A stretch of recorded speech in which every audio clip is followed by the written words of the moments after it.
Over the weekend, Congressman Adam Smith, who's a Democrat from Washington, who's a very reasonable Democrat, who's very pro-Israel, who has spoken out about this left-wing activism. Well, I guess the punishment for doing that is that left-wing activists go and vandalize his house.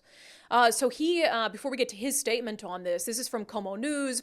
Representative Adam Smith says his Bellevue home was vandalized by people calling for a Gaza ceasefire. So they did what they, have done all over: red hand paint all over his garage door, ceasefire, free Gaza. From my understanding, and people might paint that as anti-Semitism, I don't think there was anything specific to, how do I put this? I mean, ceasefire, I don't think calling for a ceasefire is anti-Semitic. I don't, depending on what you mean by free Gaza, if it's from the river to the sea, that could be characterized as anti-Semitism, but clearly it's an effort to intimidate him.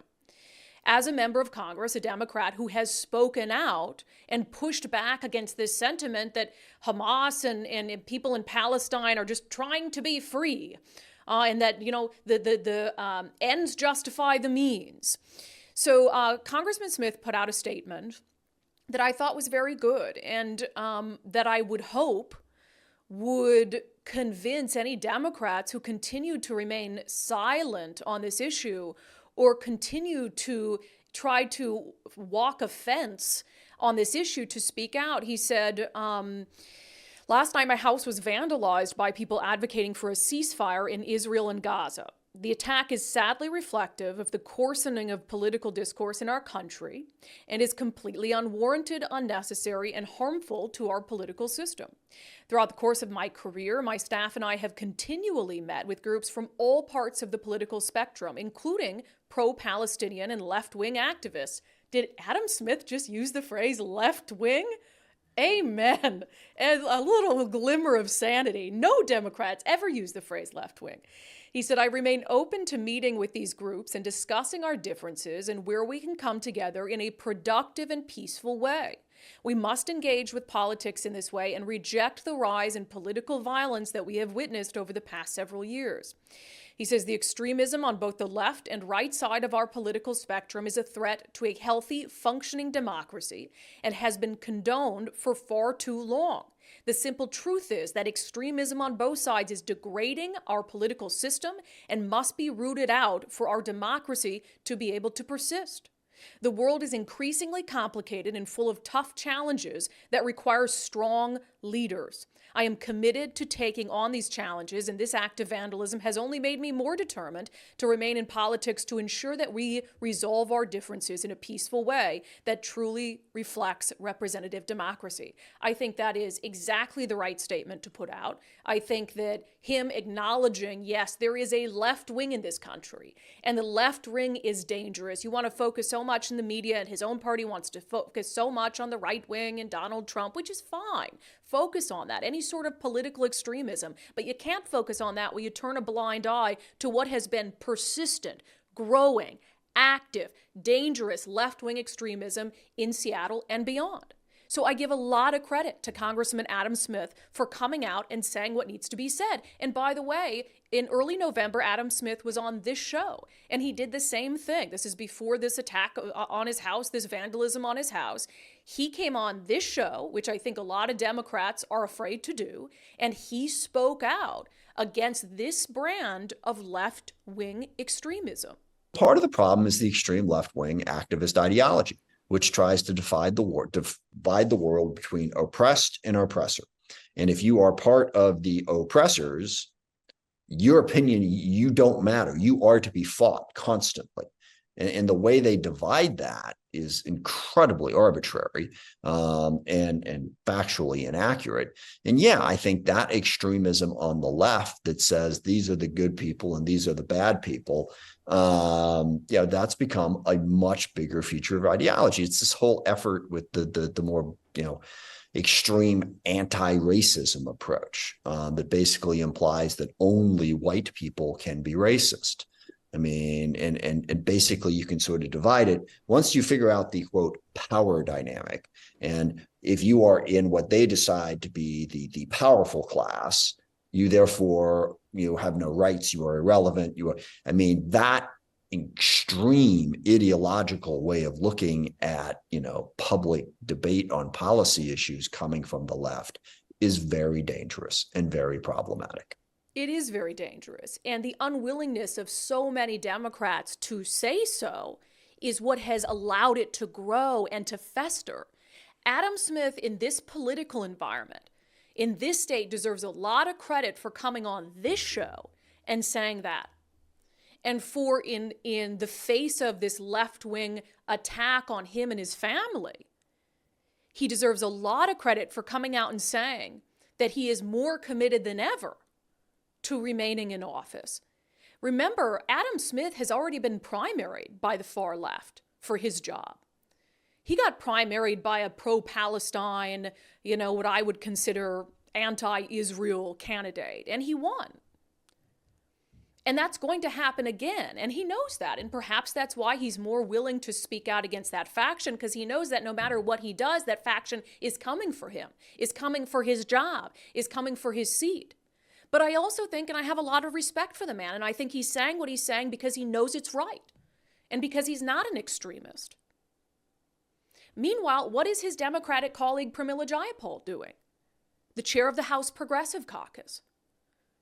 While her Democratic colleague in the House from Washington State, representing the district right next to hers, while his home is being vandalized by these Hamas sympathizers, what is Congresswoman Pramila Jayapal doing? Well, she's going on CNN's State of the Union with Dana Bash, and when confronted with questions about her moral hypocrisy, she's trying to make this about comparing what's happening in Israel to what's happening in Palestine. I want to ask you about sexual violence. And it's kind of remarkable that this issue hasn't gotten enough attention globally. Widespread use of rape, brutal rape, sexual violence against Israeli women by Hamas. I've seen a lot of progressive women, generally speaking, they're quick to defend women's rights and speak out against using rape as a weapon of war, but downright silent on what we saw on October 7th and what might be happening inside Gaza right now to these hostages. Why is that?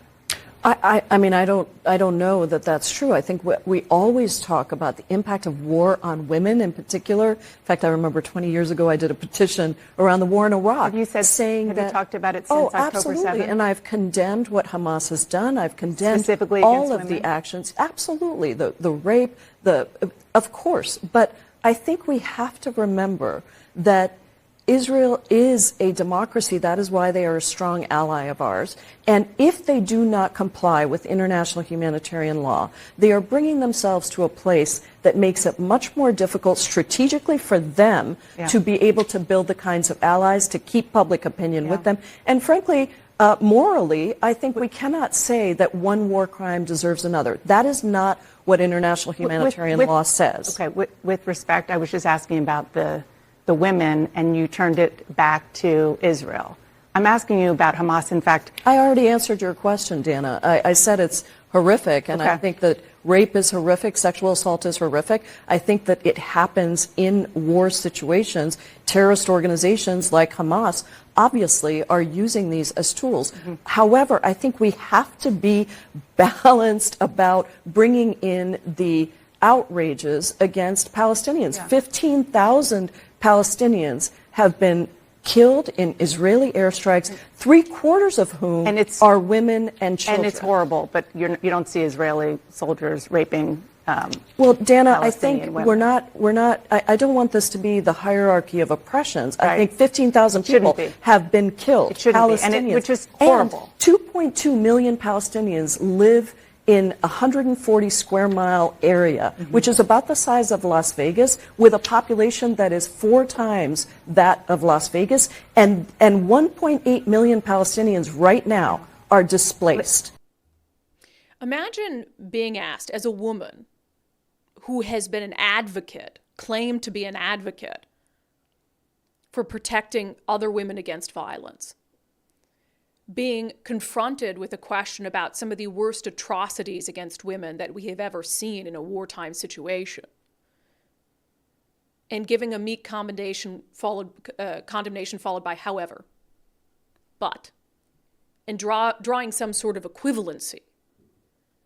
Now, I'm not saying it's not okay, obviously, to talk about what's happening to innocent Palestinians.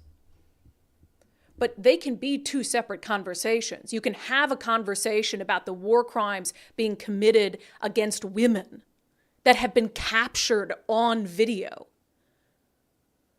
without simultaneously segueing to try to make your political point, to pander to your political demographic about the way in which Israel has tried to defend itself from those sorts of atrocities. So here you have a story of two very different Democrats. And that's why on this show, you'll never hear us paint any party with a broad brush. You have a Democrat in Congressman Adam Smith, who has come on this show, who has, yes, talked about the right wing, but also talked about the left wing, who has condemned them, who has talked about their oppressors versus oppressed mentality, who weeks later at his home is subjected to anti-Israel graffiti, which you might think graffiti, it's not the worst thing in the world, but make no mistake, it's a threat. It's intimidation. It's if you don't do and say what we want you to do, we're going to come to your home. And he's still willing after the fact to say what needs to be said, to tell the truth, to recommit himself to telling the truth, to say he's more encouraged to tell the truth than ever before. And at the exact same time, you have another Democrat, a progressive, a congresswoman, whose district is just a few miles away, who's doing a yeah, but when it comes to rape.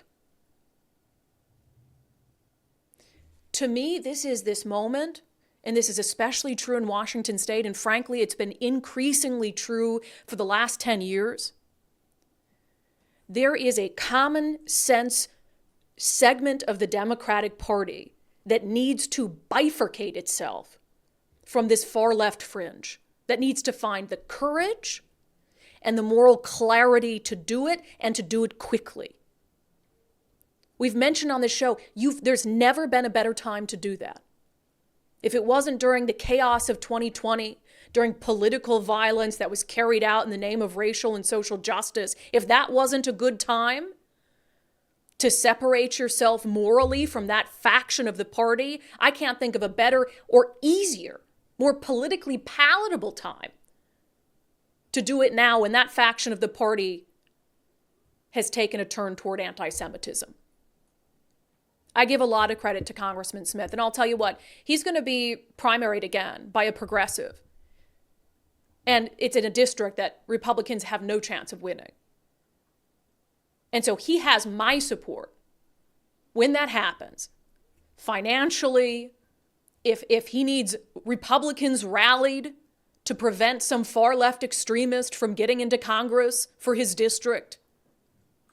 Do Congressman Smith and I agree on a lot of things? We agree on some things. But I would say there's a huge swath of policy issues we do not agree on. But more and more in Washington state, you're going to have these fights where it's between a reasonable Democrat and a far left wing activist. And Republicans are going to have to decide, is that a race where you help out the reasonable person? Where, oh gosh, there's no R on the ballot, so I'm just going to skip it. Or do you say, here's a guy who we can live with. Here's a guy who's willing to stand up and do the right thing. And here's someone who is most decidedly not. Those races are going to come up more and more often, and you're going to have to decide if you want to be a part of them.